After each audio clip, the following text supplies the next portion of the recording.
Now, how about them damn Celtics? And we are back with another episode of How About Them Celtics. Sam and I are here recording on Tuesday, September 3rd, a little bit earlier than we normally would because I'm moving tomorrow. And that's going to be a pain. But we're here, back-to-back days recording, full Celtics pods, and we scrounged together enough content to bring you some content. How you doing today, Sam? I wish I was dead. We're here. Zach and Happy I have September. scraped the bottom of the barrel. We have looked to see anything we can talk about. I can't wait for comments in this video to be like, this doesn't matter. Why are you guys talking about this? Well, we're putting a show together for you guys. So, I mean, we're not like God's gift to you guys, but, we care about you enough to get up here on September 3rd and do an hour pod the day after we did an hour pod and bring you mostly new content. So you can stick around. Joe Mazzulla came to Rhode Island today. I didn't get to go, but it was pretty cool. He got to talk. He got to be at the State House. He brought the Larry. We're going to talk about some looking ahead to the next season stuff, talk about guys we're excited to see. Bleacher Report put together a slop trade article, so we're going to go through that and see what we think of these guys, and we'll go through your emails, and we'll do some around the league stuff, and, get to the Reddit post of the day, which I have not updated, so going to have to do that to the show. Then we'll do the rat list. So, again, subscribe, leave a like, comment, tell us what you think. We appreciate you guys very much. Yes, sir. Yes, sir. Let's start with that Joe Mazzulla stuff. Also, fantasy football stuff. If you will have joined the league, the draft would have been yesterday by the time you're hearing this. So check your team. I'll put a post up on YouTube. We'll tweet about it, stuff like that. So if you follow the pod, you will see it at some point, but you'll see the notification as well. But yeah, for fantasy stuff, go look. Joe Mazzulla did officially visit Rhode Island today. We talked about it on the last pod a couple days ago when you're hearing this yesterday, or I guess technically 2 days ago. But he visited. He said some stuff. I brought the Larry O'Brien to Rhode Island, a couple things that I found. Joe said, quote, "You start to realize, one, what a pain in the ass I was as a kid. And two, how many people went into making sure I got to where I am today. We Are the Champions played as he entered with Pags and Rhode Island Governor Daniel J. McKee.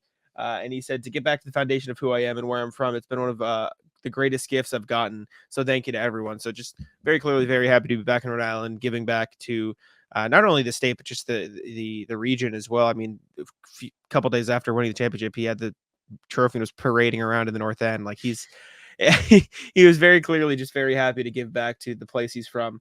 And he also made fun of, or not made fun of, but did a little double take on a fan wearing a number 11 jersey, making sure that it was the correct number 11. I don't know if you saw that. But I did see that. I appreciated that very much from Joe. I can imagine he may have given the 10-year-old a hard time had he been wearing the incorrect number 11. I thought the same thing. I was like, you got nothing else?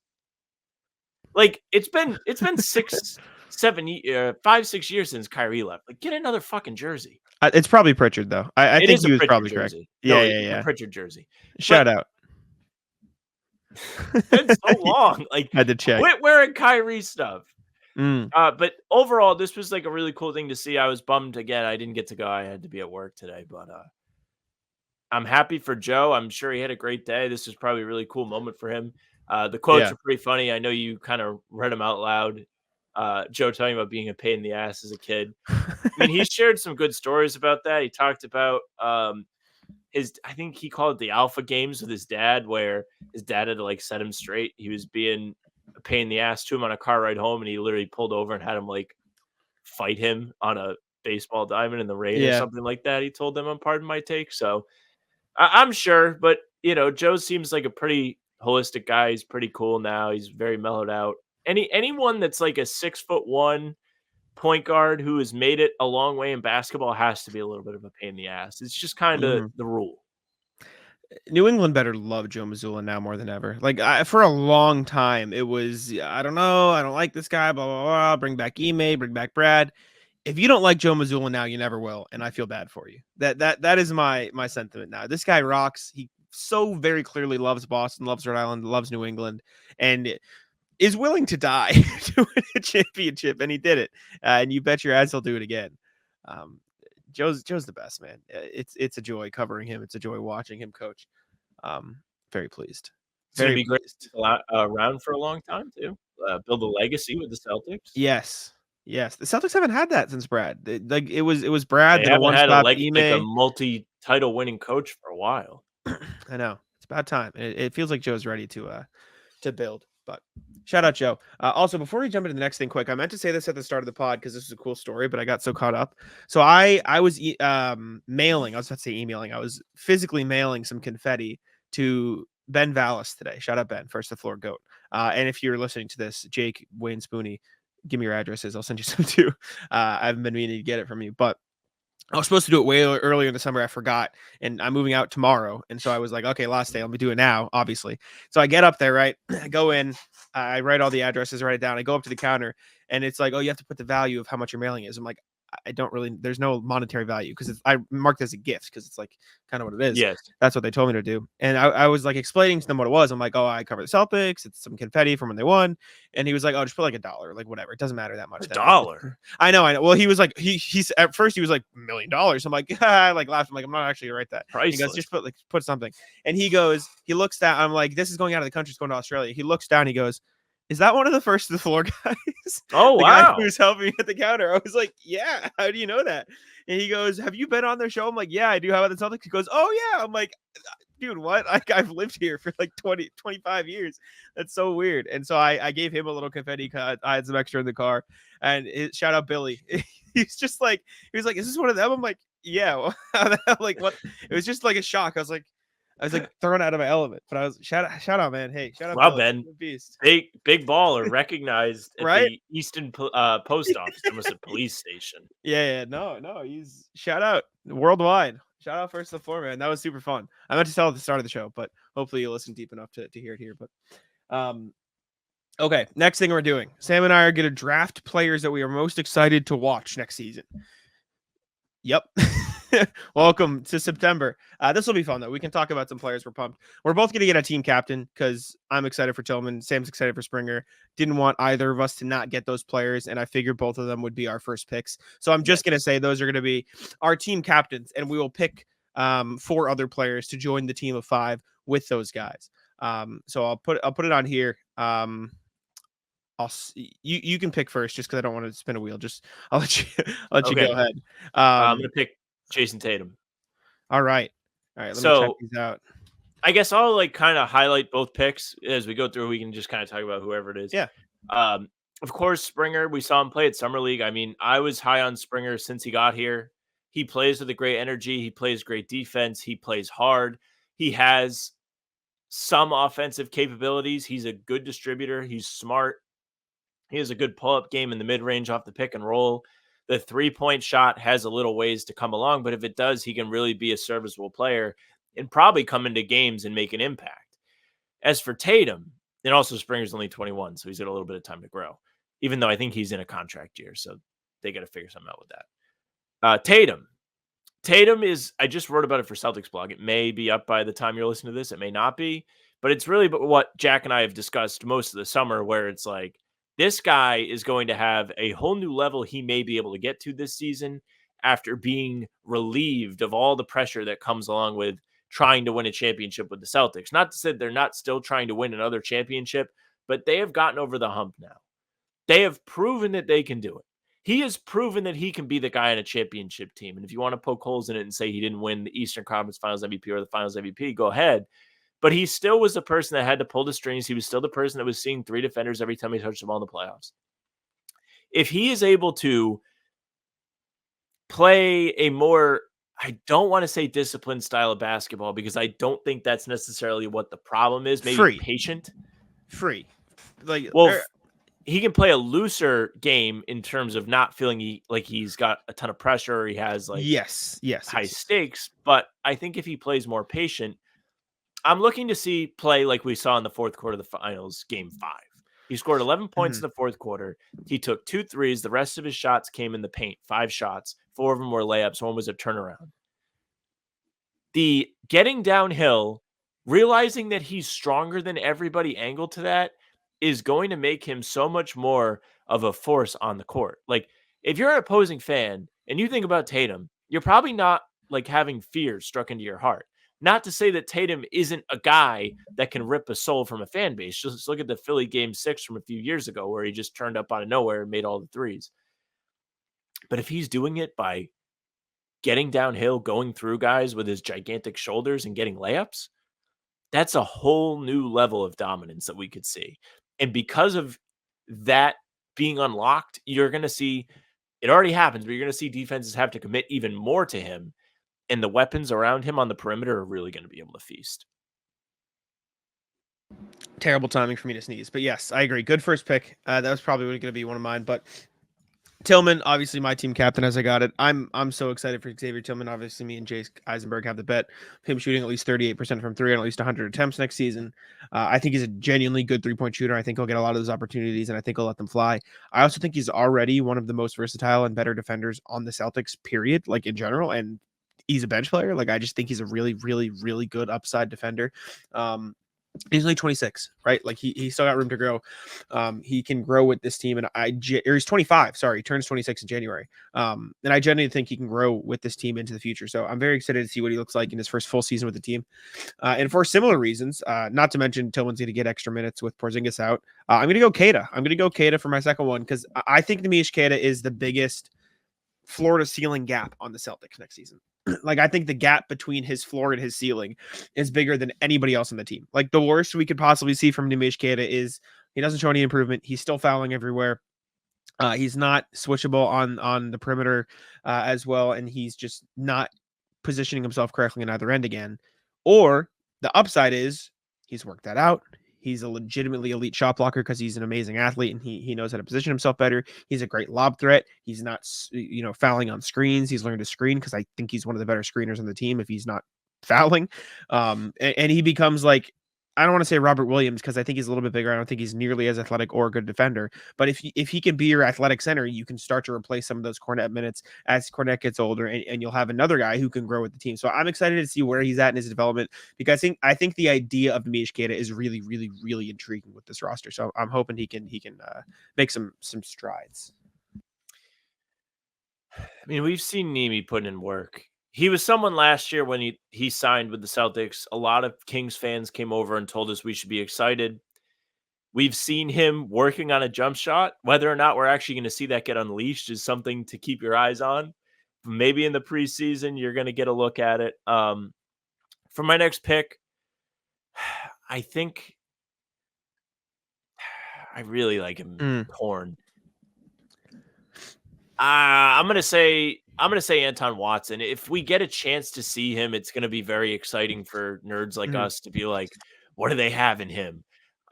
He just seems like he's more NBA ready than Shireman at the moment. It doesn't mean his ceiling is higher than Shireman. It doesn't mean that you should be like buying all the Watson stock. It's just from what we saw in Summer League, he can shoot threes, he can make smart cuts, he's willing to battle on the offensive glass.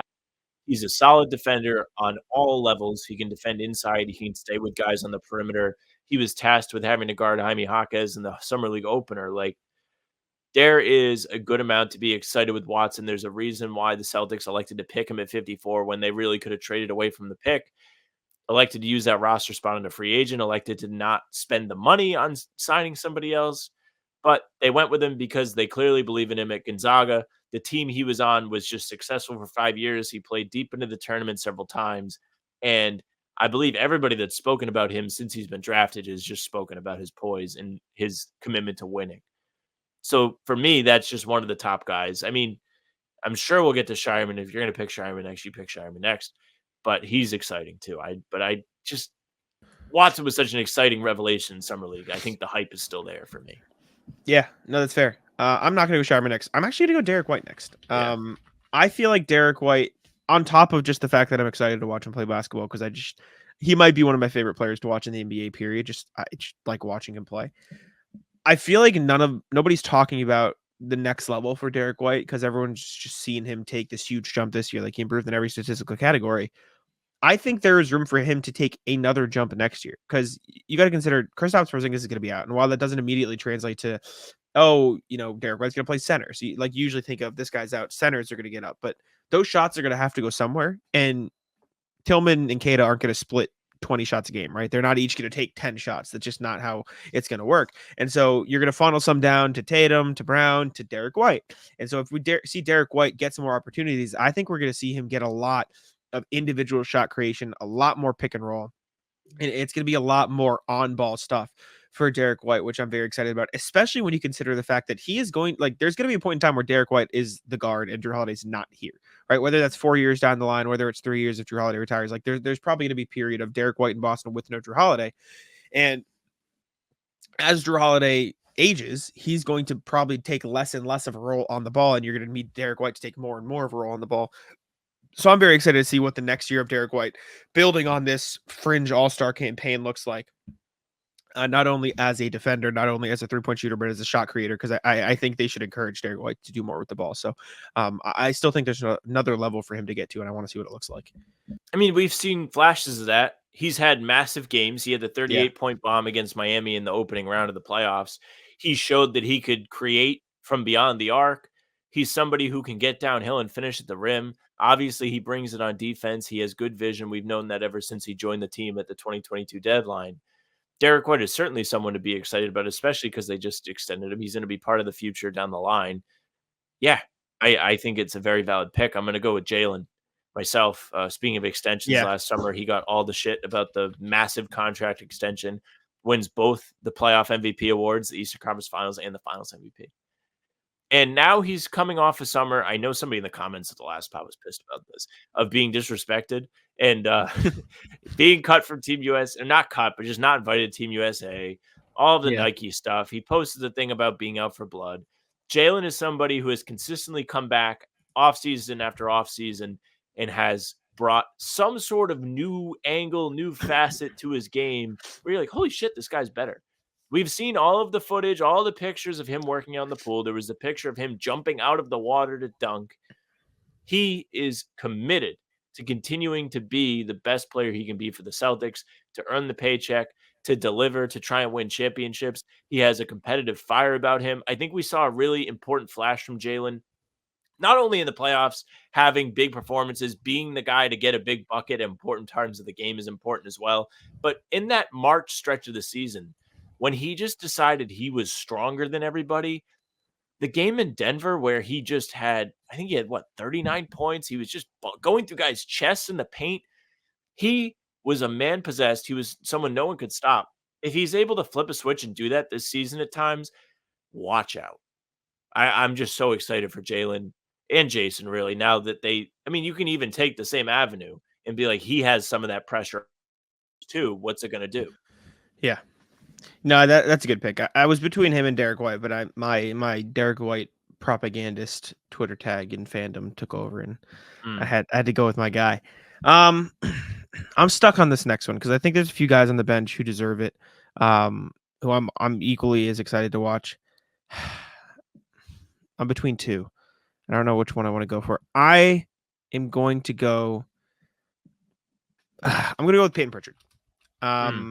Similar to Derek White, I just think they're going to give him more opportunities.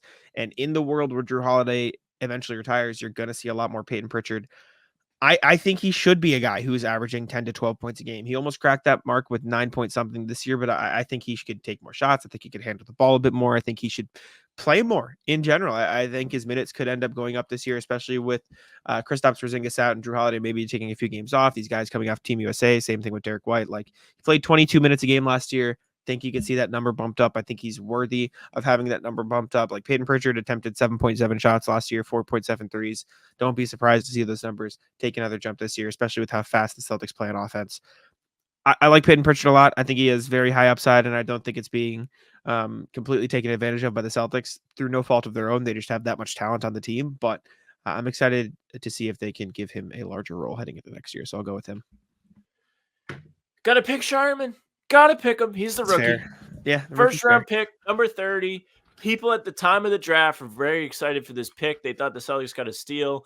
Tyler Rucker pointed him out to us when we had to sit down with him. He was the first draft video that we did when we were prepping for our draft process, and they picked him. He's 23 or 22. He's going to be 23. He's 23, I think. Yeah, so he's down the line of his physical development. He was a probably underperforming shooter in summer league, but aside from the shooting, it was pretty solid. The decision making was good. The hustle was good.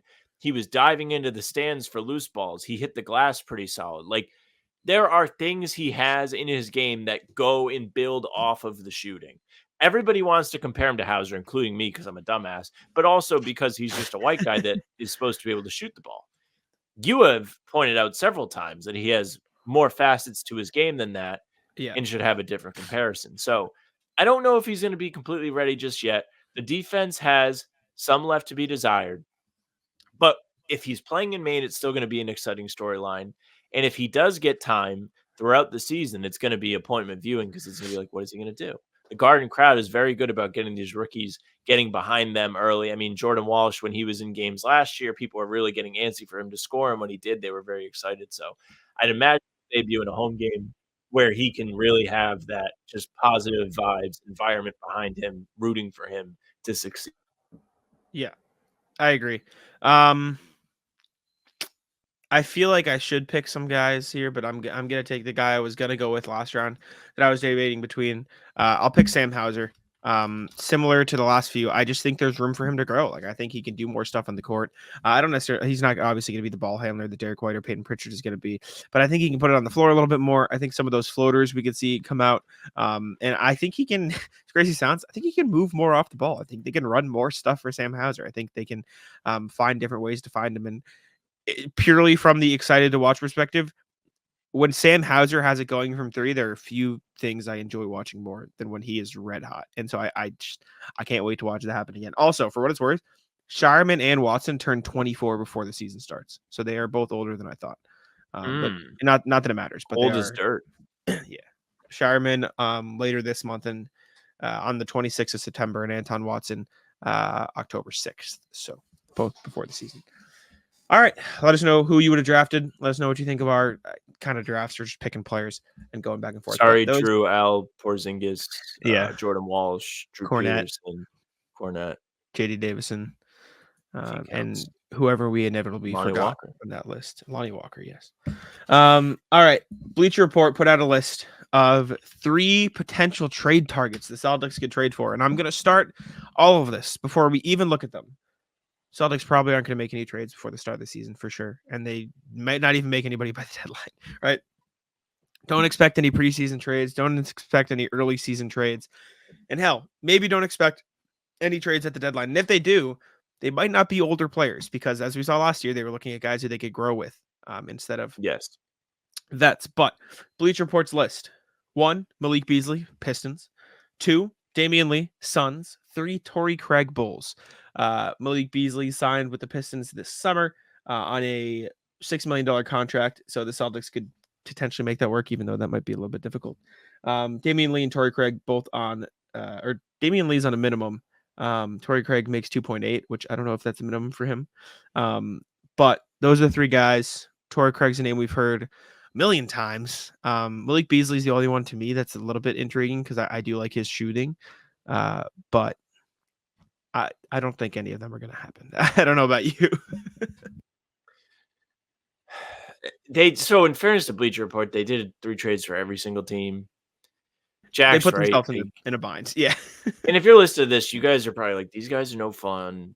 But like, all of these guys, with the exception of maybe Torrey Craig, the Celtics already kind of have. Like, both Beasley and Damian Lee, you kind of have that in Lonnie Walker, at least a little bit. Beasley is a better shooter than Lonnie Walker is. Like, make no mistake. Pritchard, Hauser, like, you got shooters. Yes. Like, yes. Yeah. And also Milwaukee, sorry, he's not in Milwaukee anymore, but like the Pistons signed him for a reason. I don't think it's to trade him with the Celtics. I think somebody else will give them more. The Celtics just don't have a need to outbid other teams for these players. Mm-hmm. That's really what it boils down to. Would it be nice to have extra help? Would Beasley be nice to have in like a Svi Mykhailiuk role? Sure. But it doesn't mean that, it's necessary. You have plenty of players. And if you really want like a break glass in case of emergency guy, it feels like Lonnie Walker is him. Mm-hmm. Yeah. I think Malik Beasley would be a bit of a better fit than Lonnie Walker because he's just a better pure catch and shoot guy. And although he's not the best defender, I'd say he's probably still a little bit better than Lonnie Walker, but we're just picking at straws there. Then again, Lonnie Walker's younger, so I'd still probably rather have him in general. Like I think Beasley's probably a better immediate fit, but Walker's a better like Tillman / Springer take a chance on for the future guy. So you'd probably just rather him. Damian Lee, Torrey Craig, don't really see the need. They're both older veterans, probably wouldn't play in the playoffs. If you're like, maybe if like people get hurt and you're really like scratching at the door for depth, I don't even know if that's a saying. Like that's kind of what you're looking at, but Celtics aren't making trades, man. They're good. I don't think if you're the Celtics, you just, I mean, I kind of said it before, but like more in detail, like you really want to take in a veteran contract instead of using a second round pick that you would trade for these guys to have a guy that you can have on multiple years for nothing. Also true. Yes, agree. It just doesn't make younger. Sense. Yeah. But thanks, Bleacher Report. We appreciate the effort. We know you kind of had to because you did it for everybody. All right, let's go to the email here. Reminder, as always, you guys can email us at hbtcpod@gmail.com to get in contact with us. We read the emails on every single podcast, Tuesday, Thursday, Sunday, hbtcpod@gmail.com. Starting with RJ, when teamwork matches talent, even folks. Last year, as the Celtics rolled into training camp in the early weeks of the regular season, they were getting to know one another still. KP and Drew were the new guys.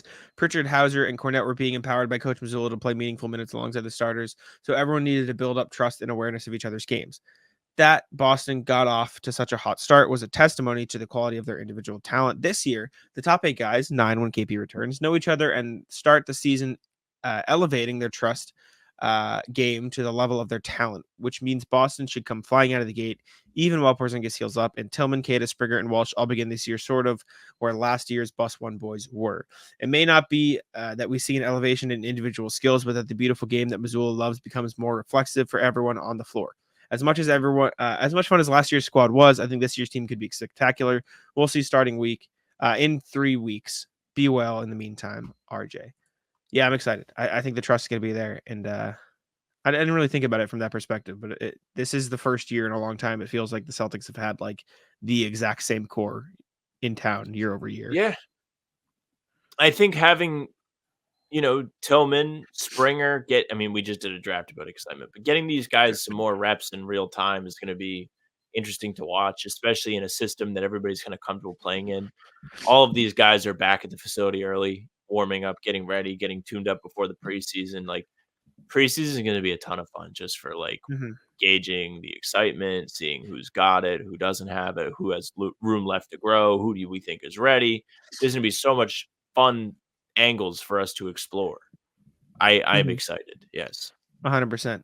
And I mean, even from the perspective of like, there's nobody you're adding, like there's no big personalities. Like even go back to the Isaiah Thomas years. You had Isaiah one year, and then the next year you brought in Kyrie, but he didn't play for most of the season, and Gordon Hayward didn't play at all that season. The next year you have to deal with Gordon Hayward coming back and his personality in town and all the elevated personalities from the playoffs because Hayward didn't play and Kyrie didn't play. The year after that, Kemba's in town. The year after that, everyone's in town because it's a COVID year. And so you're getting a million different faces in and out of the lineup.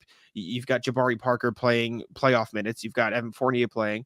The next year, you've got Kemba gone and Al Horford back. And then a whole new first year of like no Kemba on the team. Jason's the top guy. Next year, you've got, Malcolm Brogdon coming in as a personality. Next year, you have you've had rotating top 5 guys in every single year for the past better part of the last decade.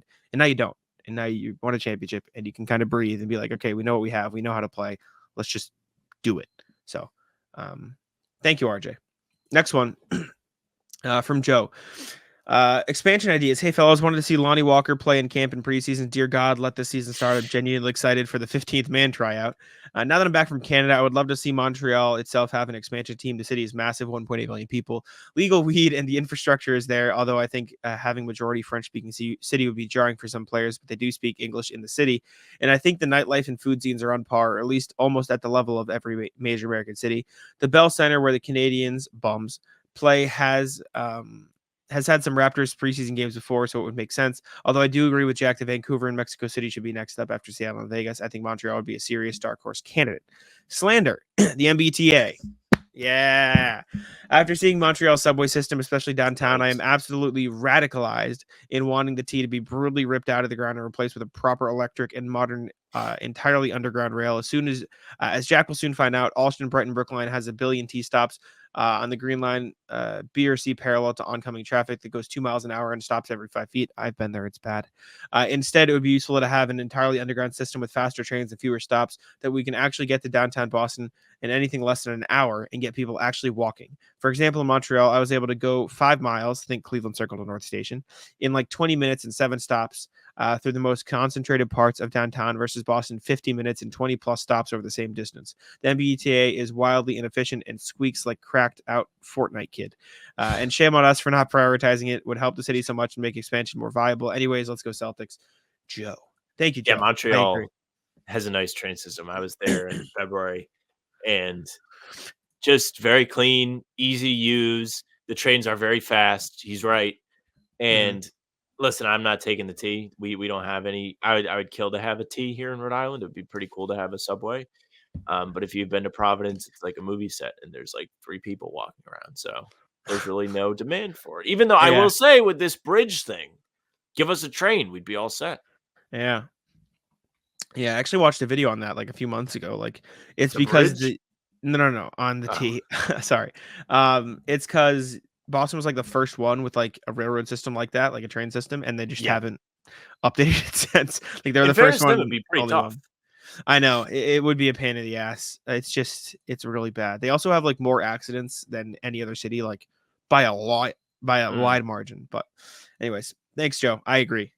Trivia from RJ. Lights, camera, trivia. Morning, folks. One trivia question today, but it's a bit of a puzzler. What do Nate Robinson, Shaquille O'Neal, Ray Allen, and Rick Fox have in common with 2 Celtics who each wore 11? One hint: people don't always see them. See the way we remember them. Answer to follow. Be well, RJ. Is it just they're known for playing for other teams like Kyrie and is Kyrie's in a movie, and who else who wore 11 is in a movie? 11? Are they in movies? Rick Fox or Nate Robinson was in a movie? He was in Uncle Drew. What was Shaq Rick also Fox in in? Uncle Drew. Ray Rick Allen, Fox was he got game. I don't know about Rick Fox, but he's like an actor. He's too handsome. I think he's an actor. Yeah. Okay, we'll go with movie. I was thinking they were known for playing for other teams more than the Celtics. But let's see. Answer the question: what do they have in common? Bob Cousy was also included in that, but it wasn't in the original meal. The answer: they have at least one credit movie role where they appear as a character, not as themselves. Okay, yeah. Nate Robinson and number 11, Kyrie Irving, both appear in the movie Uncle Drew as Boots and Uncle Drew, respectively. Shaq's 2 most well-known roles were as John Henry Irons in Steel, where he plays a superhero from DC Comics, and Kazam, where he plays the titular genie.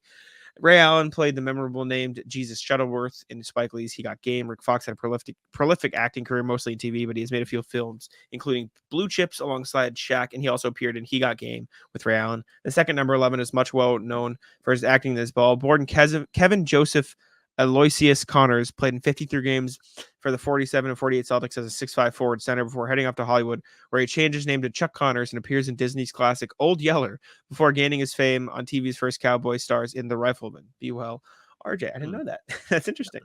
Thank you, RJ. I like the trivia. Keep them coming. I'm a fan. All right.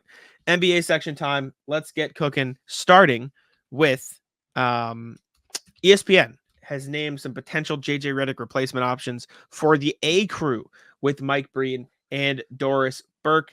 They have named Grant Hill, Richard Jefferson, Tim Legler, and Jay Bilas are top ABC's and ESPN's list. I don't know where this is sourced from. It's The Athletic, sorry, I see now. But ESPN could choose to stay with the 2-person booth of Breen and Burke, but would ideally like to create a 3-person setup.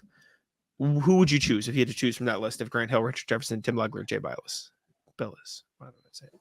I think I like RJ the best. I agree. I would choose Jeff. I think Richard Jefferson's legitimately funny.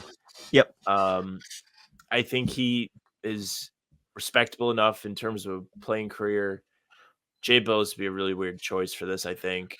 I agree. Legler's been with ESPN forever, so I could see that. And I don't think Grant Hill is with ESPN, and I don't really have much recollection of him doing color commentary or anything. It would also be kind of weird with him being in charge of Team USA doing that. Yeah. So Richard Jefferson seems like he's up next, especially because like he's just I don't know. He's always in the media. It feels like he does a lot. Like he does podcasts and stuff. He goes on other people's podcasts. Like he's busy.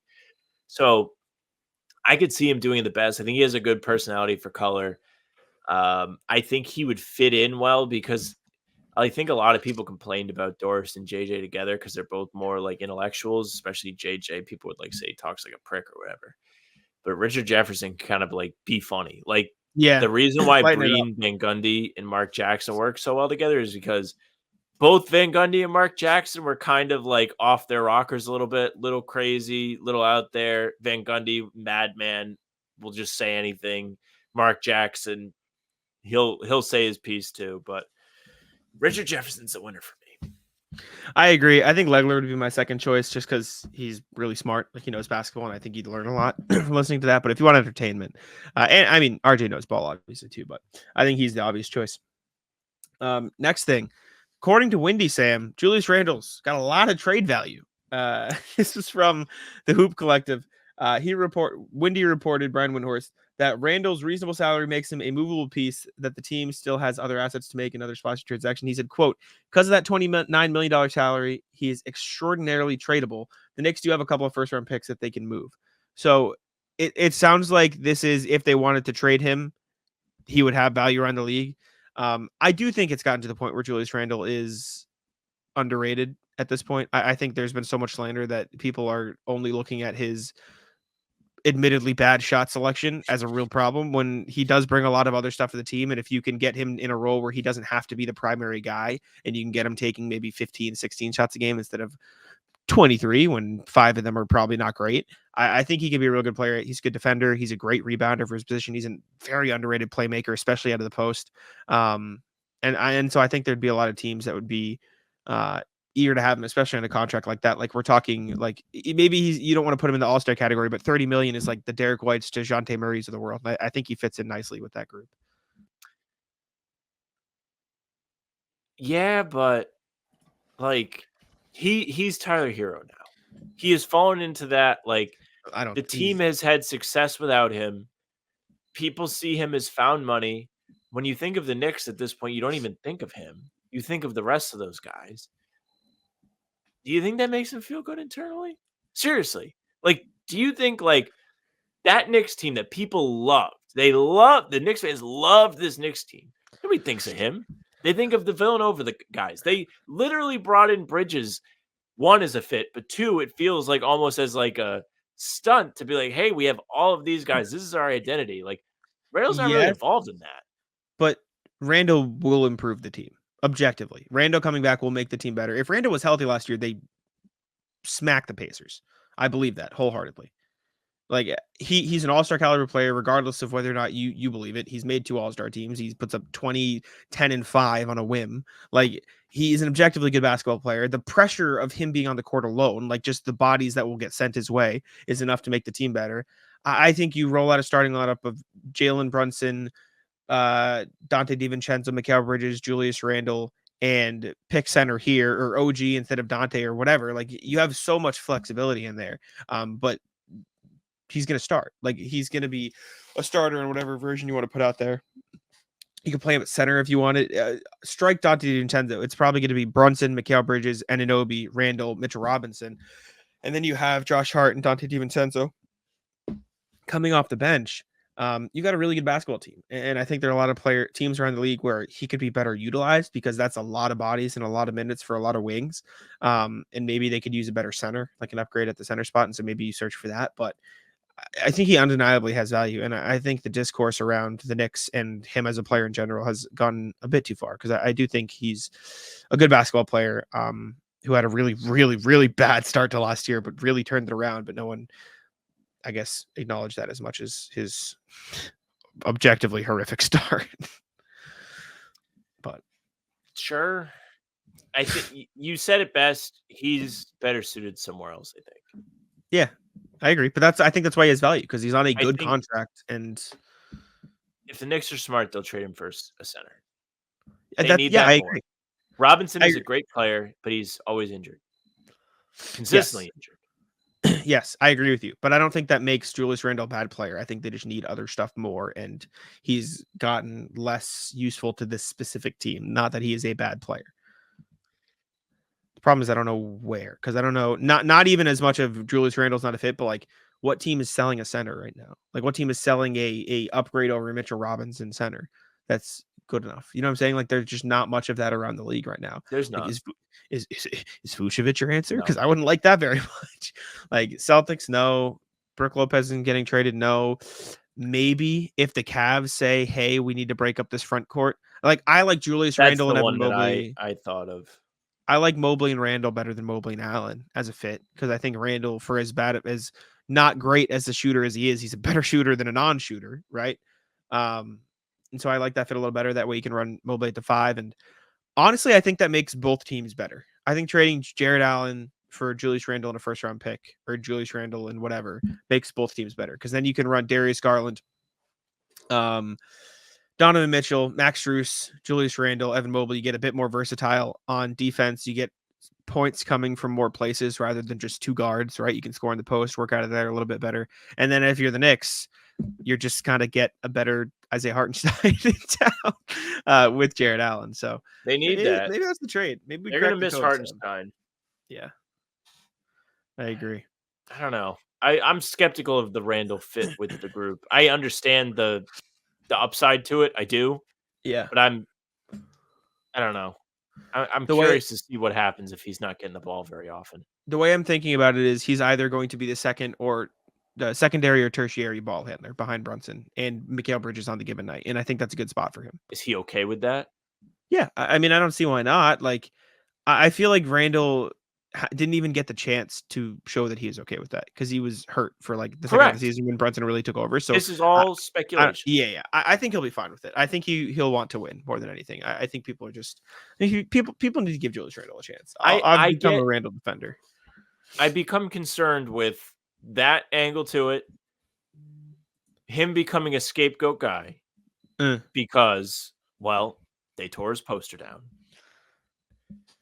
And that fan base doesn't have the greatest relationship with him, even though they really tried hard to be like, if we had Randle, blah, blah, blah, after they tore the poster down this last year. If things are not going well. Yeah. What did you say? I said that the poster thing was, I think, a long enough time ago where I think it's a little overstated. People don't forget. It's over a year ago. Don't forget. Knicks fans who are juiced up about their team will forget. you forget the idiocy of being a sports fan. Like they'll forget. They'll be like, "Oh, we're back." Well, I'm not saying the Knicks fans will not forget. I'm saying Randle will not forget. Oh, okay. Sure.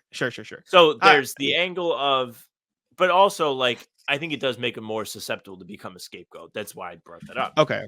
They love Brunson. They love these Villanova guys. They're objectively going to love Bridges because of the newness, the excitement. He's going to be the ugly duckling. If things are not going well, if he's taking bad shots, all that's going to be magnified.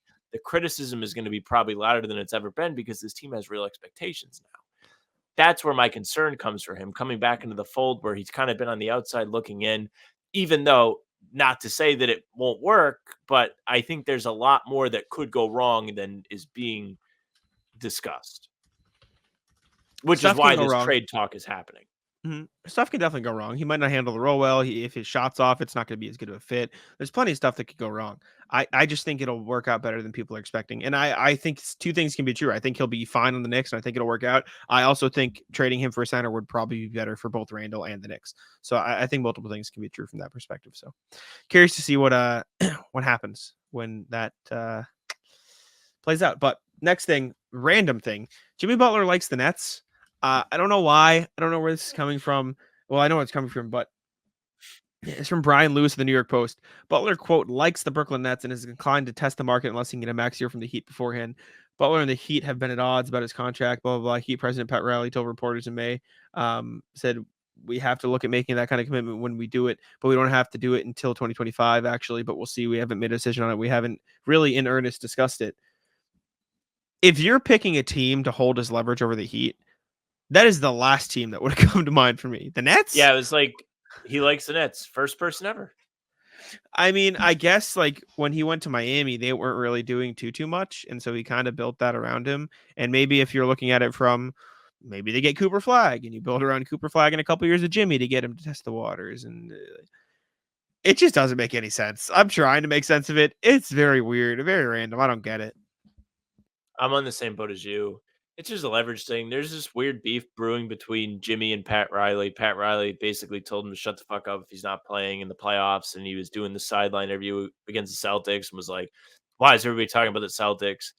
Pat Riley did not like that. Now there's this looming extension. Yeah. 30. Like, are they really going to want to pay him again? Like, I get it. Like, the first time I was like, I wouldn't have paid him, and I was wrong. He clearly was a motherfucker for Miami. But Pat Riley is sick of the off-court stuff. He's sick of him taking days off. He wants him to actually play in the games. Jimmy Butler doesn't seem committed to wanting to actually play regular season games. He's just not as interested. There's a weird rift growing there, and it wouldn't be the first time that Pat Riley had beef with like one of these main guys on his team. Him and LeBron had a weird split at the end of that relationship too. Yeah, I'm curious. The Nets of all teams, you could have said any Clippers. Said the Clippers. Go replace Paul George. They're gonna have cap space though. The Nets, the Clippers. You're No, right. the Definitely. Clippers. Yeah, definitely not. Definitely That's not. probably he was like, who has cap Who has space? cap space? Who has cap Oh, one team has cap space. Okay. I guess I'm using the Nets. Oh man. All right. Reddit post of the day. Do you find one? Or are we skipping it today? Reddit post of the day Hell yeah. comes on the NBA subreddit. If it would open. Comes Reddit's from okay. user Commander, 2 M's, no E, 2 R's at the end. What team are you a believer in for either this upcoming season or for their long-term core? Last week I posted in here asking if there's a team you didn't see the vision for, aka what team, who you don't think is going to be very good this year, or whose long-term plan sucks. Now I wanted to shift the conversation in a more positive direction and ask, what's the one team you believe in more than most? Now, this isn't like a who's the best team or anything. Yeah. Rather, it's a team you think is going to be much better than what it seems to be as a consensus. This can either be a team that you think is going to overperform their expectations this year, or a team who's not competing this year, but is on the right track and could be relevant again in just a couple of years. For me, it's the Atlanta Hawks. Their roster's super young. It has a lot of room for growth. I think Dyson Daniels is going to be a much better fit next to Trae Young since he isn't very ball dominant and a good defender, essentially what they thought DeJounte would be. Then Ricochet and Jalen Johnson, wing combo, that has a lot of potential to be really good and really fun. Another thing is that they don't own their picks for the next 3 years, so there's literally no reason for them to head towards a rebuild unless they get their picks back from San Antonio with no incentive to tank. I think they'll try and add at the deadline or next free agency cycle and try and become a real threat in the East. Jack, who's your team? The Hawks is a wild pick. I agree. I think the Hawks are really bizarre. I get it. I think the draft pick angle is the strongest argument there. I get it from the perspective of like, I do think Daniels is intriguing. I think Ricochet and Jalen Johnson's a good combo. They're just in such an ugly spot. The Rockets, man. I'm really high on the Rockets. I think it'll be really good this year and in the years prior. Part of it is I'm just really high on Reed Shepherd as a glue guy and a connector there. But like, I think even if Jalen Green doesn't figure it out perfectly, like you've got Reed Shepherd and Amen Thompson there. If Jalen Green does figure it out and is this efficient scorer that you kind of want him to be, you've got that too. Even if he becomes like a Malik Monk and not a Anthony Edwards, right? You've still got a really good player in your hands. I think Jabari Smith Jr. is really good. Alperen Şengün, I think, could be the next Sabonis / Jokic build. Probably not quite as good as either of those guys, but good enough where you're like, okay, that's an all-star. And then you've got Dylan Brooks, Fred VanVleet. Like, I think they've just built out a really good roster. Steven Adams, right? Like Jeff Green, Jock Londale. You've just got bodies. You've got a lot of players, a lot of NBA quality players next to your young core. Ime Udoka is still a good coach. Like, you're doing something right in Houston. It sucks you're in the West because it's going to be a pain in the ass to get in the playoffs. But if they're not in the playoffs this year, they're going to be a playoff team within the next 2 or 3. I'm confident in that. I really think they're building something out nicely in Houston right now. I have a few picks for this. The most I'm not going to say most. The pick that needs the least explanation, but it's just people keep forgetting is Memphis. Because Memphis was so bad last year, everyone's kind of going to be healthy again. So they're going to be competitive this year. Like, watch out for Memphis. Moving on. Pistons. I think the Pistons are finally getting their foot. Like, not joking. I know, yeah. The flag has been planted for a year. I hope it's not flag with 2 Gs, because that means they were really bad again this year. they have done enough. They've started to bring in guys that might be able to play next to Cade, good shooters. Simone Fontecchio's good. Malik Beasley's a good shooter. Tim Hardaway Jr. is a good shooter. Last year, they had so many guys that could not sink threes. They didn't make a lot of threes. I think Tim Hardaway Jr. had more threes than like most of their team, if not the entire team last season. So that's something to keep your eyes on. Who knows? I know I said it last year, and my other team is the Hornets. The Hornets are just like in a weird market that people forget about them. They've had a couple years in the draft now. If LaMelo's healthy, maybe him and Brandon Miller can put something together and make some noise around the play-in. Probably be better than Atlanta.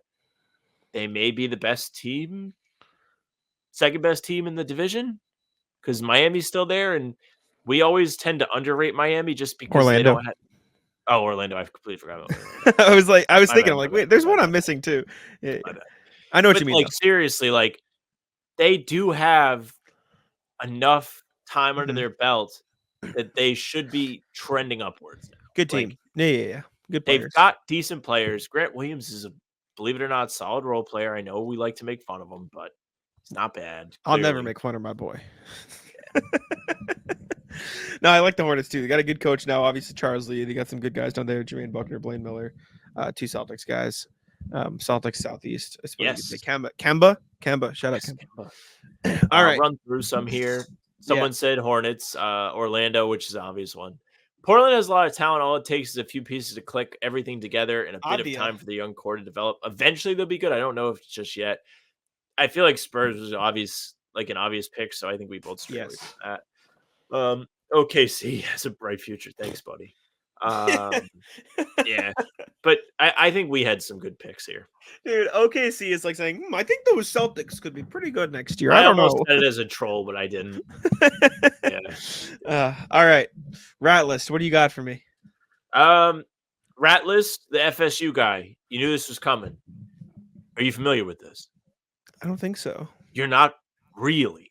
Maybe you're going to love this then. So, please. As you know, the Boston College Eagles won yesterday. They're back. As we're recording, this is Tuesday. Boston College won. They beat Florida State, number 10 Florida State, at Florida State, in front of all the fans doing the job. Now, if you didn't know, Florida State football lost to Georgia Tech in week 0 in Ireland. Yes. They lost the first opener. They lost the game. Yeah. Fans were upset, but fans still had faith in Florida State. So much so that one fan made a post to X that said, if Florida State loses to Boston College, I will eat dog shit out of a red Solo cup. Now, no. This person has since deleted their Twitter, deleted their Instagram, and deleted most of their social media. I believe the guy's name is Jack Mack, not the poster. Jack McGuire. He tracked down this person. I'm currently working on a peace treaty with 321 Knowles, the Twitter user, as we speak. I'm speaking to his friends in a DM group called something Hive. We are close to an agreement on bringing him back to Twitter. I have been sent all these tweets, by the way, from a friend. The dog shit eater is on the run like you wouldn't believe. In the last hour, he has deleted his Instagram and Facebook. The man is recently engaged. Imagine explaining to your soon-to-be wife why you had to go 0 dark 30 on social media. I have his fiance's Instagram. I think I may draw the line at it involving civilians, but I'd be lying if I didn't consider it. Oh, no. I have to scroll up in my chat every single time I pull up a new one of these, so bear with me. That's a disaster. That's why Snapchat is acquired. Message is sent. The ball is in his court. He must eat the dog shit. Blank, you have to eat the dog shit tonight. It's the right thing to do. Do you want to curse your nose forever? The blank, his name, dog shit curse is what people are calling it already. Now, after all of this investigation happened, some big celebrities chimed in. Big Cat. I'm not saying he has to eat an entire dog shit, but the man must take a bite. Dog shit must hit his tongue on camera or else we never rest. That was 18 hours ago. 19 hours ago, all caps, he must eat the shit. The man said he would eat the shit, and he has not eaten the shit. Who is that? Big Cat. Okay. As of now, I'm pretty sure he still hasn't eaten the shit. As we're recording this, it is Monday. He's not eating So that. you're hearing this on Tuesday. Thursday. It's Tuesday. You're hearing this on Thursday. So there's a chance by now he's eating the shit. No way he's going to do it. I don't believe it. He's going to bail. You know what? Similar to that. You're familiar with the game odds? Like odds are 1, 2, 3, and then 3. Like Sam, odds you eat dog shit, right? You say a number. So let's say you said odds are 10. We both count backwards from, I say 3, 2, 1, then we both say a number 1 to 10. If we say the same number, you have to do it. Right. And so if I say, Sam, if I say odds are you eat dog shit, you'd say like 1,000, right? You pick some number that's so high that it's likely we won't pick the same number, right? Yes. Or you say, I don't want to play, but you like 1,000,000, right? Then we both, whatever. I don't want to play. Exactly. That's the point. But my buddy Mike, this is a long time ago, but the story made me think of it. My buddy Mike, or my soon to be roommate in 24 hours, did it with my friend's girlfriend. Like she came in and said, odds are you walk to Tewksbury. And for those who don't know, that's like a 9-hour walk from where he's at. And he said 50, right? He just said some number, whatever. 3, 2, 1, 23. And they said the same fucking number. And he still hasn't done it, but he now has to walk to Tewksbury at some point from Alston, which is like 8-9-hour walk. He's got to do it because it's what like, if he's got to eat the now shit. Is it only walk? What if he does it by like running? He can run. You just has to go by foot. Yeah, you just gotta go. I assume he's allowed to run, but you gotta walk. See you later. You gotta go. He's cooked. That'd be interesting. Yes. I don't know if Ratless moving, man. My room is empty. It's there's nothing in here. It's dirty. Like there's just dust and stuff. Like moving everything's a pain in the ass. Got the truck outside. I have to go help my family load it because it got here like an hour and a half ago, but we had to do this. So Ratless that. Not smart man. Moving. You're welcome. Thanks. Rat list is me. So I'm in my work fantasy football league, and I completely forgot about the draft. So I did that last night too. Today, yeah, I have 2 running backs.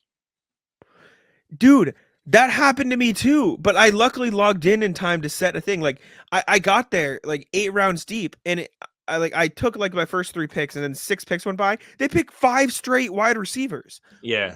What are we doing? Like, how is that built into the program? So my plan is typically every fantasy football season, running backs randomly emerge. Yeah. I am banking on luring one of those individuals to my team. That is my sole plan. That's a good plan. I could my receivers, but I don't think I've ever done a fantasy football trade because I just always think somebody's going to get hoed, and I don't want it to be me. Trades are the most fun part of fantasy football. I love trades. Trades are great. Yeah, my roster in my home league is kind of Brock Purdy's my quarterback. Put it that way. I'll let that stand. I don't think I have anything else. Although this is very random. I'm just playing around in StreamYard now. You can change the cameras in StreamYard now. Oh yeah, you can make them circles. It's kind of funny. I like that a lot. It's terrible. No, put us back. I don't got anything else. You got anything else? I don't have anything else. All right. That'll be it then. We appreciate y'all for tuning in. Make sure actually, you know what? Ooh. Today's Thursday. If you're listening to this, today's the first day of the NFL. If you're one of those guys that has been saying how much you can't wait for football, I hate you. You're the worst of the worst. I'm excited. Yeah, but you're not like the guy that only likes football. It's true. And you're also, it's not like your favorite thing ever. Like you would prefer to watch the NBA. Agree. Yes. But the people that are like, there's nothing better than this. I'm going to watch 2 teams that I don't care about play. The worst.